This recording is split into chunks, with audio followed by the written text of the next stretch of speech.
2 months into 2026, history's already occurring on Billboard's music charts. A recent one was accomplished by modern country singer Ella Langley. Up next, I'll fill you in on her bio, strategize how Choosin, Texas flew to #1, and its significant charting history in country and mainstream.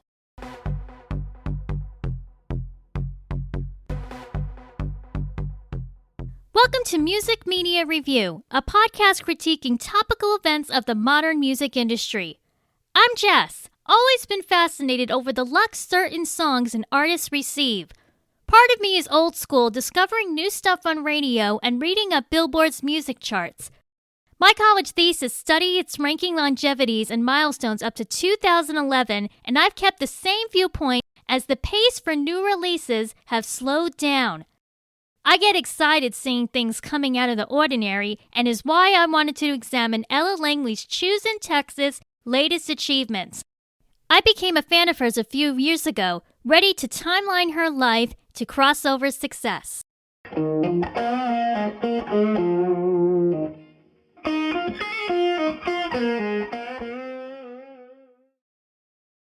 Elizabeth Camille Langley was born May 3, 1999 in Hope Hull, Alabama.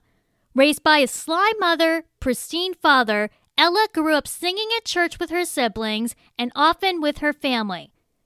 Losing her grandfather when she was 14, she missed him most when he would play guitar and embodied to keep his memories alive. Ella's dad rewired the guitar for her to practice, and the first song she learned was Bob Marley's 3 Little Birds. Her music taste is very eclectic, settled on country music because she likes to write. That's what earned Sony Music Nashville to sign Ella Langley in 2021, 2 years after moving there. 2023 broke down a lot of doors, writing on Elle King's country album Come Get Your Wife, Make Me Wanna Smoke for female country trio Runaway June, and duetted That's Why We Fight with indie country star Co Wetzel. I didn't know about any of this. I liked that Elle King album. Runaway June does great harmonies, and Co Wetzel's gotten popular since then too. Confidently sporting her own brunette hair, changing the blonde highlight she had, Ella Langley started getting around country fans' radar. Toured with Randy Houser, John Party, Dierks Bentley, Morgan Wallen, and Riley Green. Ella asked Riley's songwriting assistants blossoming accolades she dreamed about. You Look Like You Love Me single released June 21st, 2024. I first cued it on Spotify's New Music Friday playlist that weekend, recognizing Riley Green's name in the mix. Soon as I heard Ella's dialogue talking a whole verse, transported me to a traditional Western time frame. I bet most of us checked if we hit a button clicking something else on our introductory listen. The lyrics' humor virtually entertain a bar saloon story, including Riley chiming in the same cadence. My roommate and I were driving to an errand when she first heard You Look Like You Love Me on satellite radio, admiring its storytelling technique. I placed it on my 2024 year-end list, forecasting high hopes what could follow. Ella's debut record, Hungover, posted August 2nd, expanded into Still Hungover's deluxe edition, November 1st. She's got a thick, twangy drawl functioning like a musical instrument, extending on syllables, having ability to range low voice and pitch octaves. I sensed a spark right away, thinking Lainey Wilson may have competition. Riley Green joined Ella performing You Look Like You Love Me at 2024 CMA Awards, won Musical Event of the Year pre-ceremony, swept Video of the Year, Single, and Song for 2025's. Before that, they both were speechless, earning those same titles at 2025's ACM Awards, naming Ella Langley's New Female Artist of the Year. Riley invited Ella to sing 2024's title track, Don't Mind If I Do, as a thank you, but at the same time, openly shared she was feeling pressure being in the spotlight. Taking time to breathe, Ella returned right back where she left off. Into 2025, Warrant for the Wind blew from Hungover's bonus track listing, being Ella's second #1 country radio smash. 2 different videos were filmed warning she's not easy to tie down in relationships, nowhere near ready to settle, and would rather venture. Shockingly, Ella didn't sing Warrant for the Win at 2025 CMA Awards. What she did sing was Choosin' Texas.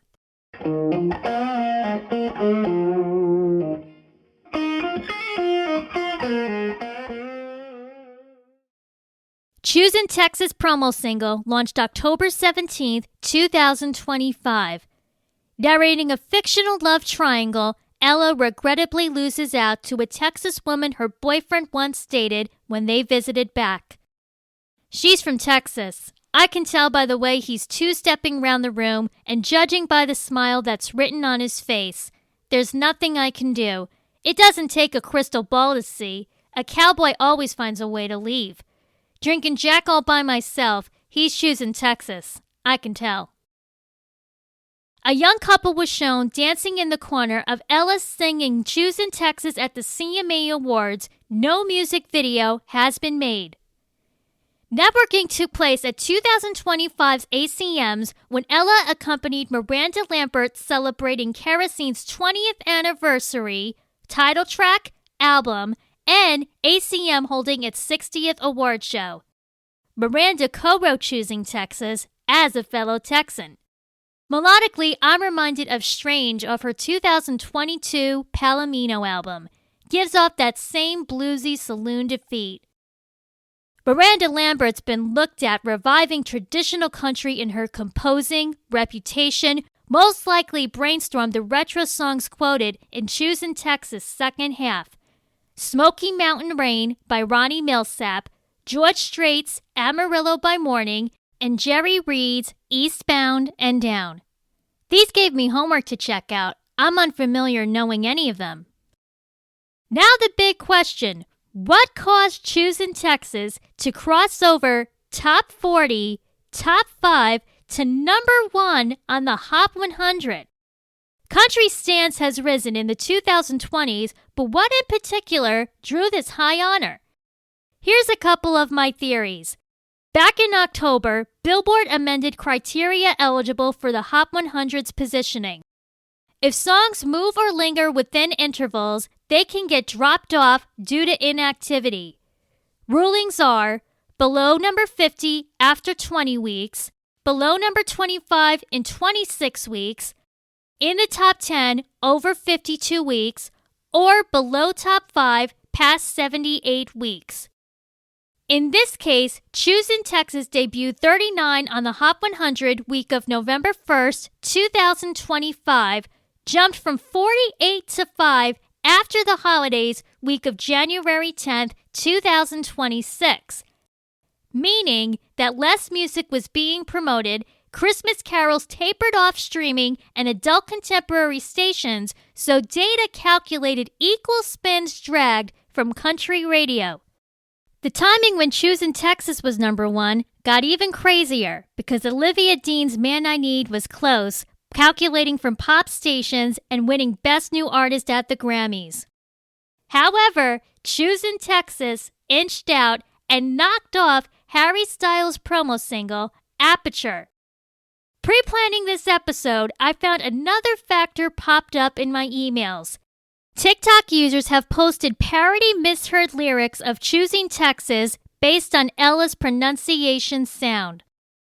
The examples aren't appropriate for me to read, and being that Ella hasn't commented, I don't want to disrespect. Last idea relating to our next segue, I spoke to a music teacher at a party last year who said they believe politics are targeting country music's outbreak. Accurate comment if you think about it. Tracing all possibilities, Bad Bunny's Debí Taramas Photos stole Choosin' Texas thunder for February 21st #1 Hot 100 spot, accruing off his Super Bowl halftime show and winning the Grammys Album of the Year. Isn't that ironic? Party isn't over yet, though. Ella Langley's second album, Dandelion, is scheduled April 10th. Dandelion's title track and Be Her are psyching fans counting down until then. I like both of those. It's really amazing following Choosin' Texas' journey. Not my favorite compared to You Look Like You Love Me. Very proud for Ella, though. We'll finish researching Choosin' Texas charting records in pop and country.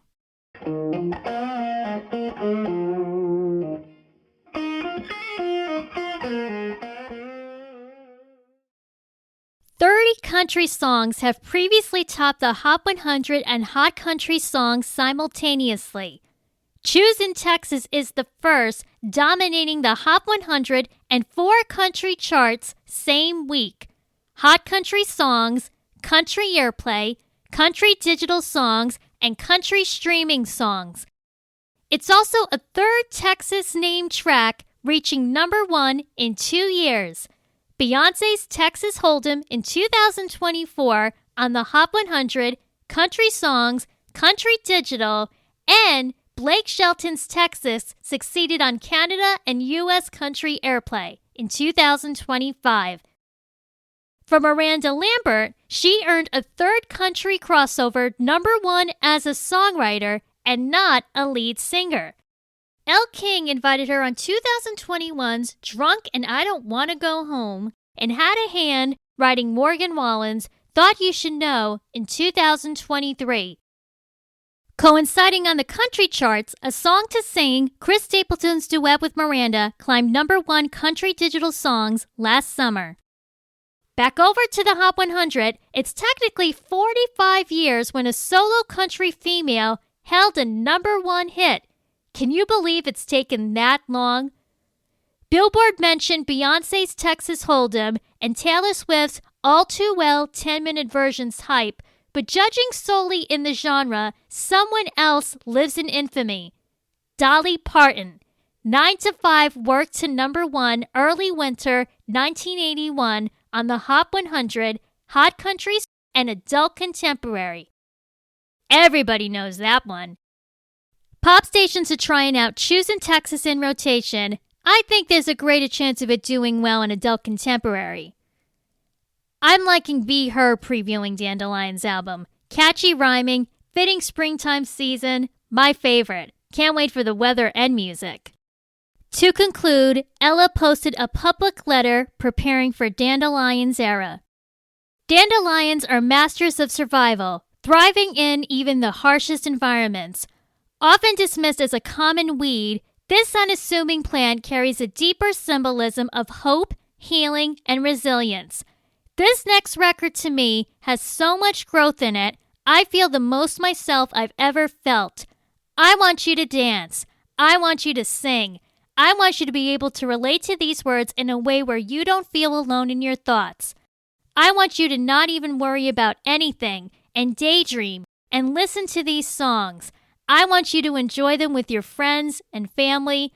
I've thought about this record every single day for the last year and a half, and I'm so excited to finally say, welcome to Dandelion.